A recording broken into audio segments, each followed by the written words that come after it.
মেয়েটা আপনার মনে করেন খাবারে এসে থুতু দেয়, আসলে খাবারে থুতু দিলে আপনি কি করবেন? বিষয়টা এভাবে নিতে হবে। ঘটনা হচ্ছে আপনার 11 তারিখ শুক্রবার মেয়েটা তাই এমন বুক করে আইসা রেস্টুরেন্টের ভিতরে ঢুকিয়া কাস্টমারদের একটা ডিস্টার্ব করে, হয়তো টাকা চায়, টাকা না দিলে খাবার থুতু দিয়ে দেয় বা বৃষ্টি আপনার কথা বলে।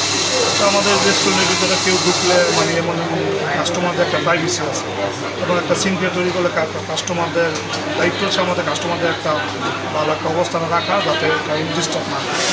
কাস্টমারদের ডিস্টার্ব করার কারণে আমাদের স্টাফটাকে ওকে বেড করতে চাইছে, তো বেড না করে আবার হাত চারা দিয়ে আবার আরও ভিতরে ঢুকে আরেকটা মিলে ডিস্টার্ব করছে।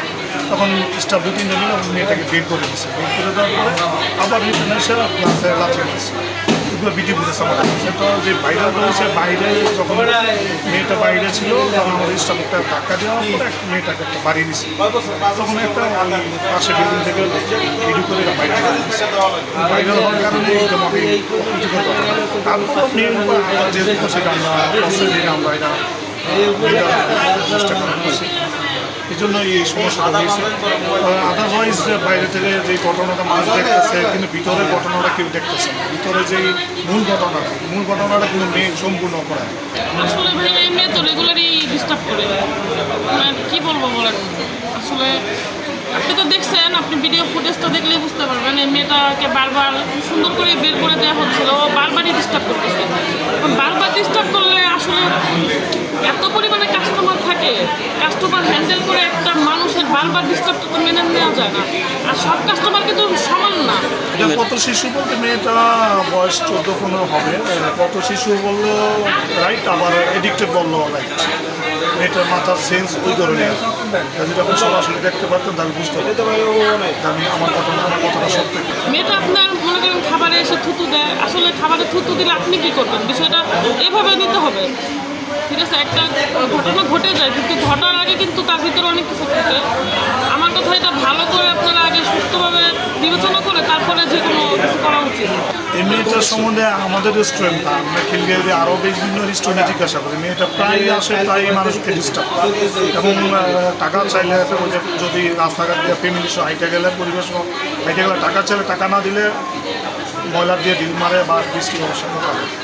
আমার বাসার পাশে আমি প্রতিদিন একবার হলেও আসি, মানে আমি কফি প্রতিদিন খাবোই, এটা আমার একটা অভ্যাস। হ্যাঁ, আমি নিজে দেখছি, একবার আমি ওই কোনার টেবিলে বসাচ্ছিলাম, আমি 20 টাকা ওকে দিছি, মাথা আমি এমনকি ওকে গায়ে হাত দিয়েও বলছি তুমি কি কিছু খাবা, মাথা হাতায়।